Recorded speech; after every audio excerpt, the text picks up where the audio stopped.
Everybody been talking about unité nationale. Everybody talking about unité nationale.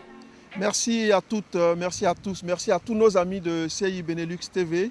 Vous avez été très nombreux à nous féliciter, à nous encourager après la CAN. Après cet événement, notre pays se prépare à un autre grand événement que vous connaissez, que vous savez. C'est très bientôt les élections présidentielles. Et dans ce cadre, le rédacteur en chef de CI Benelux a lancé un spot que vous avez vu. Nous allons très prochainement recevoir des invités de marque, des invités illustres. Aujourd'hui, nous sommes avec notre ami Drigoné Faya. Faya, bonjour. Bonjour Soalio. Ça fait un moment que tu t'es installé à Abidjan, tu es retourné au pays. C'est vrai. Et comment ça s'est passé le retour? Oh, le retour s'est bien passé. Bon, vous savez, c'est mon pays, la Côte d'Ivoire. Donc, j'étais ici en exil. À un moment donné, il fallait que je rentre pour quand même apporter ma pierre à l'édifice, qui est la Côte d'Ivoire. Je voudrais te dire que le credo de cette émission, c'est qu'il n'y a pas de questions taboues. Est-ce que tu t'engages à répondre sans faux fuyant à toutes nos questions? Bien sûr, voilà, je vous mets à l'aise, hein, je vous mets à l'aise, parce que c'est ça aussi la franchise.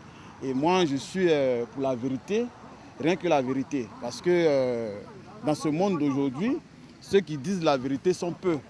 Donc vraiment, je vous mets à l'aise. Posez-moi n'importe quelle question qui vous passe par la tête. Sans faux fuyant, je vous répondrai clairement. La première question, est-ce qu'on peut dire aujourd'hui que le ministre Mabry est votre mentor? Bien sûr, le ministre Mabry, c'est mon mentor. Voilà, c'est celui-là même qui m'a fait confiance.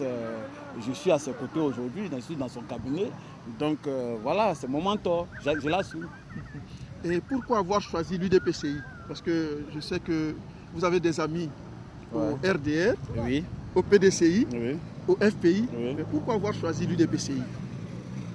Bon, choisir l'UDPCI, l'UDPCI d'abord, pour adhérer à un parti politique, il faut lire un peu le programme de gouvernement, voilà, le programme de gouvernement, la politique générale de ce parti.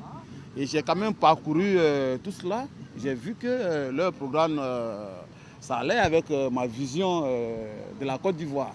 Parce que l'UDPCI, c'est un parti de paix, comme le dit l'insigne. Donc, c'est pourquoi j'ai adhéré, d'abord, par le programme, et de deux, par l'homme aujourd'hui qui incarne ce parti-là, en la personne de Mabry Touakeuse, docteur Mabry Touakeuse, président de l'UDPCI.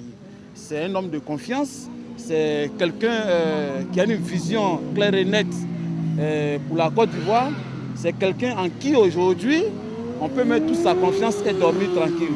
Et moi j'ai fait ce choix-là en âme et conscience parce que je pense qu'un jour il dirigera ce beau pays qu'est la Côte d'Ivoire, il va apporter sa pierre à l'édifice. Bien, donc vous êtes arrivé du pays il y a de cela quelques jours. Oui. Est-ce que vous pouvez nous parler aujourd'hui de la situation sécuritaire en Côte d'Ivoire, de la situation sociale et de la situation politique? Ok, moi je vais commencer par la situation sécuritaire, qui est même le socle de tout développement. Parce que sans sécurité, on ne peut pas parler de projet de développement. Mais Dieu merci, aujourd'hui, je vais commencer par remercier celui-là même qui est le patron de la sécurité en Côte d'Ivoire, en la personne du ministre d'État, Ahmed Bakayoko, qui quand même abat un travail conséquent à la tête de ce ministère-là. Aujourd'hui, grâce à son action, aujourd'hui l'indice de sécurité a diminué, a baissé. Et c'est en cela que c'est ce qui fait surtout que les investisseurs affluent aujourd'hui dans notre pays. Parce que quand quelqu'un vient investir, il regarde dans le pays si l'indice de sécurité est en hausse ou pas. Donc c'est au vu de cela que les investisseurs accourent dans le pays. Et aujourd'hui, vous savez très bien que chaque jour que Dieu fait, les investisseurs arrivent au pays. Ça veut dire qu'il y a la paix aujourd'hui, il y a la sécurité. Moi qui vous parle aujourd'hui, avant d'entrer au pays, j'avais une appréhension de la sécurité. Je pensais qu'à tous les coins de rue, on trouvait des FSCI un peu partout, des calaches un peu partout. Mais aujourd'hui, quand je suis rentré, j'étais surpris. À l'intérieur d'Abidjan, je ne voyais pas des barrages un peu partout. On circule tranquillement. Et même quand tu prends l'autoroute. Voilà, donc j'ai envie de dire que même la sécurité à Abidjan aussi, à Abidjan ressemble aujourd'hui à la sécurité à Bruxelles aussi. Ah bon, ok, voilà. là c'est rassurant. Et Voilà. sur le plan social, sur le front social, on a vu qu'à l'université, dans les écoles, il y a des grèves par-ci, par-là, sur le plan social. Oui, c'est tout à fait normal. Parce qu'il faut savoir d'abord, il faut que je vous dise quelque chose. D'où nous venons. D'où nous venons. Parce que ceux qui manifestent aujourd'hui, ils ont tout à fait raison, parce qu'ils ont des problèmes. Moi, en tant qu'ancien syndicaliste, je ne peux pas dire aujourd'hui ceux qui font des grèves par-ci, par-là, sont dans le faux. Moi, je ne peux pas dire ça, je ne peux pas les blâmer. Mais je me dis qu'il faut savoir d'abord se poser la question d'où nous venons. Parce que si on se pose la question d'où on vient, chacun saura quand même poser certains pas. Moi, personnellement, je souhaite que nous privilégions aujourd'hui le dialogue. Parce que le pays n'a même pas besoin aujourd'hui de tous ces remous-là. On a besoin de reconstruire le pays.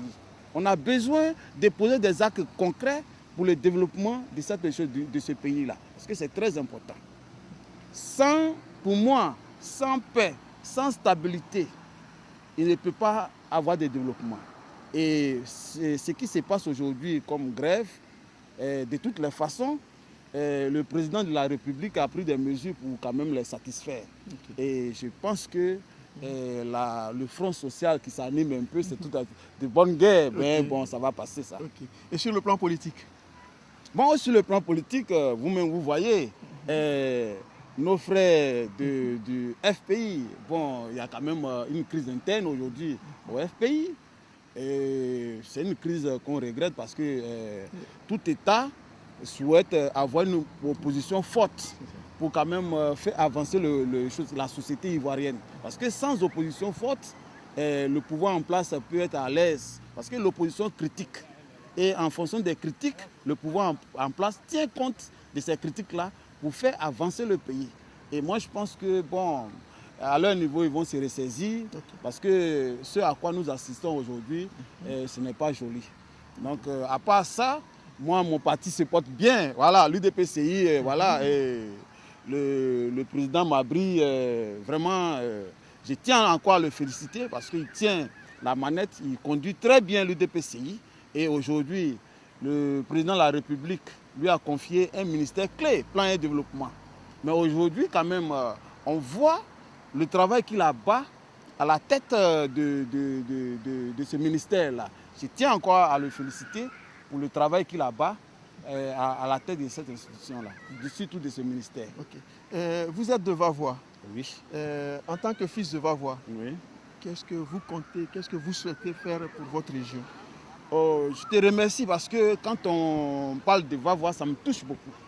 Parce que le Vavois, le berceau du vivrier, Vavois, le berceau, j'ai envie de dire, de l'économie de notre pays. Parce qu'à Vavois, on trouve tout.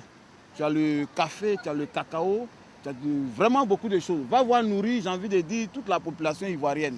Donc, mais aujourd'hui, Vavois ressemble à une poubelle.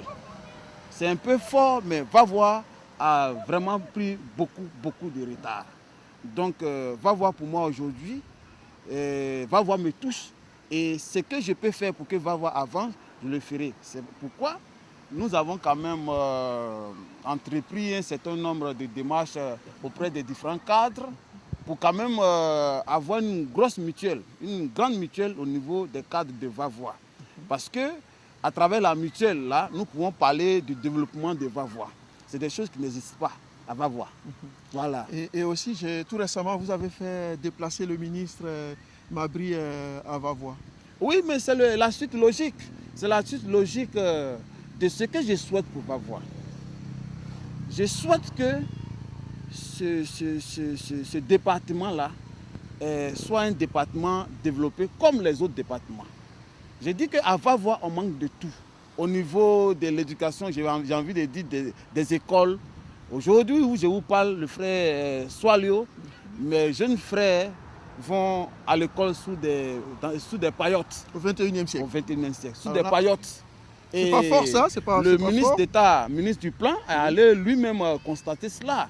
Donc il a même promis réhabiliter l'école primaire de mon village. Ah ben voilà, Pour, c'est une pour bonne donner, nouvelle. l'exemple. Oui. Donc voilà, c'est pour dire que toute Ouais. cette action, c'est pour quand même faire en sorte que va voir sorte de cette léthargie-là. Bientôt les élections présidentielles dans notre pays. Oui. Est-ce que vous pensez que ces élections seront apaisées, transparentes et démocratiques? Non, moi, bon, je vous remercie pour la question, mais moi je pense que ces élections-là doivent être apaisées. Doivent, je pèse mes mots, doivent être apaisées. Et pourquoi? Pourquoi elles doivent être Mais- apaisées? Je vous ai dit tout à l'heure qu'on se souvienne d'où nous venons. Voilà. Aujourd'hui, le président Alassane Ouattara se bat pour quand même qu'il y ait la paix sociale, pour qu'il y ait des élections apaisées. C'est sorti quand même de sa propre bouche. Il souhaite qu'il y ait des élections apaisées. C'est pourquoi il met tout en œuvre aujourd'hui pour que, à travers quand même l'opposition, discussion avec l'opposition, pour qu'on ait quand même un code électoral consensuel. Oui. Ça a été fait. Donc nous pensons qu'il faut quand même par le dialogue instaurer ce climat de paix. C'est très important.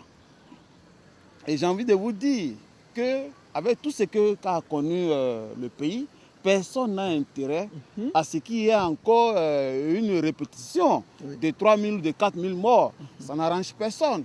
Et qui souffre? C'est la population ivoirienne qui souffre.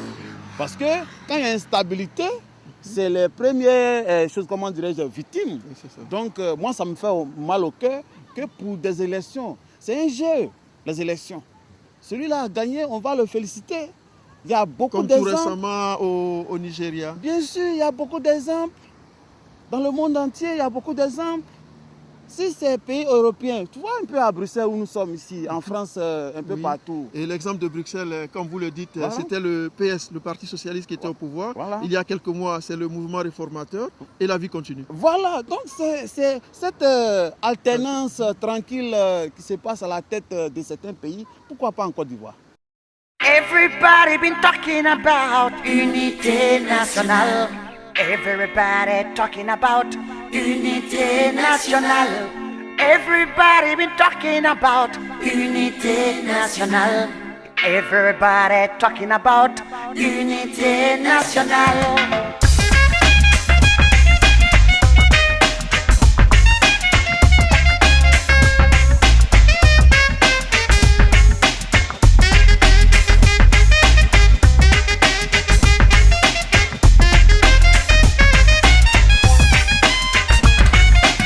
Angana fasochien, angana nyongo kele, angana nyongo jaraki.